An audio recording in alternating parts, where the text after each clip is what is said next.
Hello friends, welcome to my channel. स्वागत है आपका मेरे चैनल पे। मैं आरपी पटेल बात करूंगा आपसे इस वीडियो में पर्यावरण अध्ययन के नए मॉक टेस्ट के संबंध में।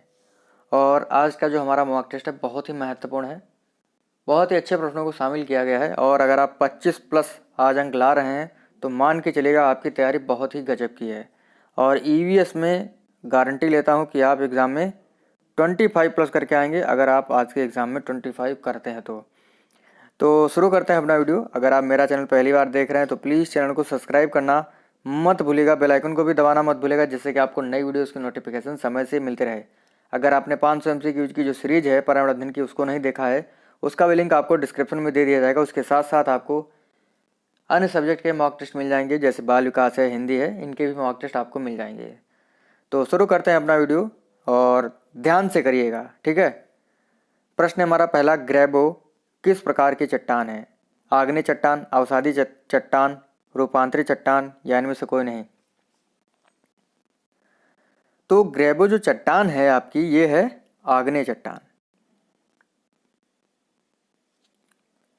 एक देशांतर पार करने में लगता समय है, यानी एक देशांतर को पार करने में कितना समय लगता है? 6 मिनट, 3 मिनट, 4 मिनट, 10 मिनट।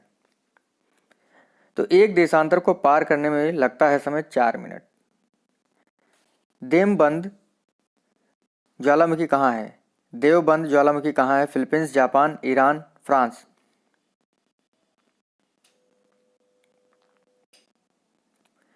ये है ईरान में।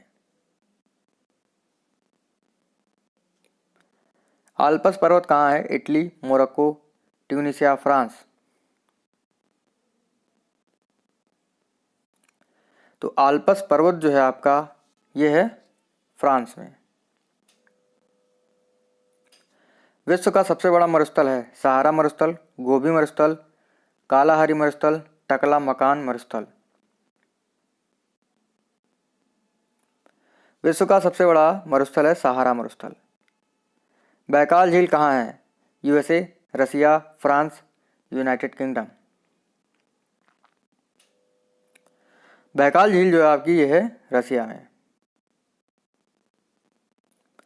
फेरल के नियम के अनुसार उत्तरी गोलार्ध में पवन की दिशा होती है दाईं ओर, बाईं ओर, दोनों ओर या इनमें से कोई नहीं?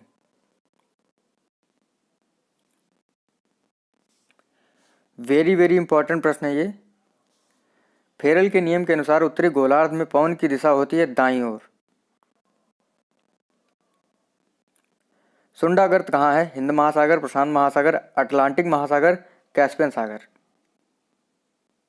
सुंडागर्त ये है हिंद महासागर में। डाउन्स घास का मैदान कहाँ है? Eurasia, Argentina, Australia, Brazil?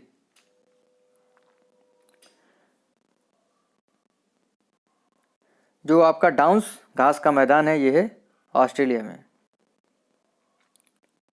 Iraq किस नदी पर है? Hudson, Tigris, Elbe, Thames?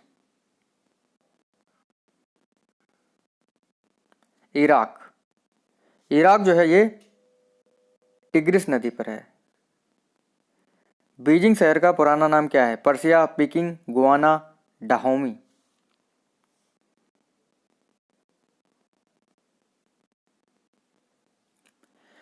तो बीजिंग शहर का पुराना नाम है पीकिंग। देखिए, मैग्रा हल की पुस्तक से मैंने नहीं बनाया है, ल्यूसेंट की पुस्तक से नहीं बनाया है, अन्य पुस्तक से मैंने जो है इन प्रश्नों को शामिल किया है। लेकिन क्या करें, इन्वायरमेंट ऐसा सब्जेक्ट है, आपस में तो मिलता ही है। तो देखते हैं आज आप लोग कितना कर पाते हैं, 30 में से कितने अंक ले पाते हैं। और आज का पेपर जो है एकदम लेवल का पेपर है। अगर देखा जाए, अगर 25 प्लस कर रहे हैं तो मैंने कहा है पहले ही कि आपकी तैयारी गजब की है। तो देखते हैं कितना कर पाते हैं आप लोग। जापान की राष्ट्रीय मुद्रा है वान, किप, येन, तुगरिक? देखिए, जापान की राष्ट्रीय मुद्रा है येन। श्रीनगर किस नदी पर है? व्यास, झेलम, भवानी, सतलज? तो श्रीनगर जो है ये है झेलम नदी पर। सेरीकल्चर से संबंधित कौन सा पालन है? केचुआ पालन, बागवानी, रेशम कीट पालन, मत्स्य पालन? सेरीकल्चर देखिए सेरीकल्चर से संबंधित है रेशम कीट पालन। रजत क्रांति किससे संबंधित है? अंडा उत्पादन, दुग्ध उत्पादन, तिलहन उत्पादन, फल उत्पादन। रजत क्रांति जो संबंधित है वो संबंधित है अंडा उत्पादन से। सलेम इस्पात संयंत्र कहाँ है? तमिलनाडु, उत्तराखंड, कर्नाटक, आंध्र प्रदेश। सलेम इस्पात संयंत्र जो है ये तमिलनाडु राज्य में।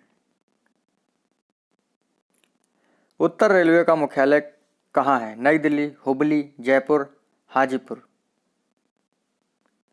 उत्तर रेलवे का मुख्यालय, वेरी वेरी इंपॉर्टेंट प्रश्न है ये, इसका है नई दिल्ली। तूतीकोरिन बंदरगाह कहाँ है? गोवा, अंडमान, तमिलनाडु, मुंबई। तूतीकोरिन बंदरगाह ये है तमिलनाडु। पेंच राष्ट्रीय उद्यान कहाँ है? असम, महाराष्ट्र, गुजरात, उत्तर प्रदेश। पेंच जो राष्ट्रीय उद्यान है ये है महाराष्ट्र में। अखबारी कागज के लिए प्रसिद्ध स्थल है? नेपानगर, पिंपरी, तारापुर, पिंजौर।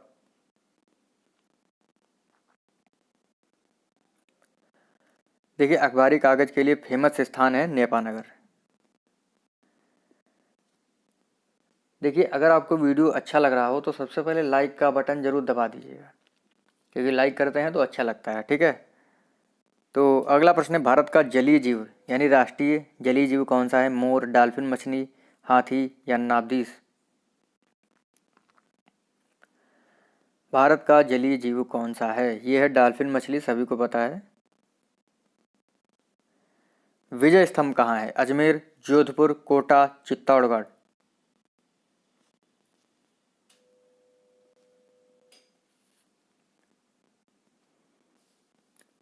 विजय स्तंभ है चित्तौड़गढ़ में। रानी संग्रहालय कहाँ है? झांसी, सुल्तानपुर, आगरा, गोरखपुर। तो रानी जो संग्रहालय है ये आपका है झांसी में।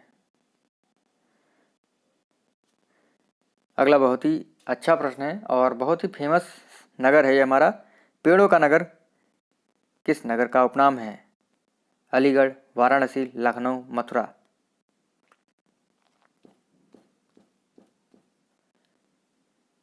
मथुरा के पेड़े बहुत फेमस है, इसीलिए पेड़ों का नगर जो है मथुरा को कहा जाता है। पेड़े तो आप जानते ही होंगे, मिठाई होती है।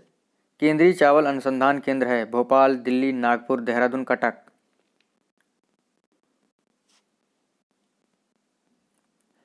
केंद्रीय चावल अनुसंधान केंद्र जो है ये है कटक में। श्वेत क्रांति संबंधित है? मुर्गी पालन, श्वेत कपास, दुग्ध उत्पादन, उर्वरक उत्पादन। श्वेत क्रांति से संबंधित है दुग्ध उत्पादन। आगे बढ़ते हैं, रिजर्व बैंक की स्थापना कब हुई? देखिए कौन से ऑप्शन इसमें सही है, मतलब कौन सा ऑप्शन सही है आपको बताना है। देखिए रिजर्व बैंक की जो स्थापना हुई थी वो हुई थी 1935 में। समुद्र की गहराई मापी जाती है किस में? बताना है आपको कौन सा ऑप्शन सही है इसमें।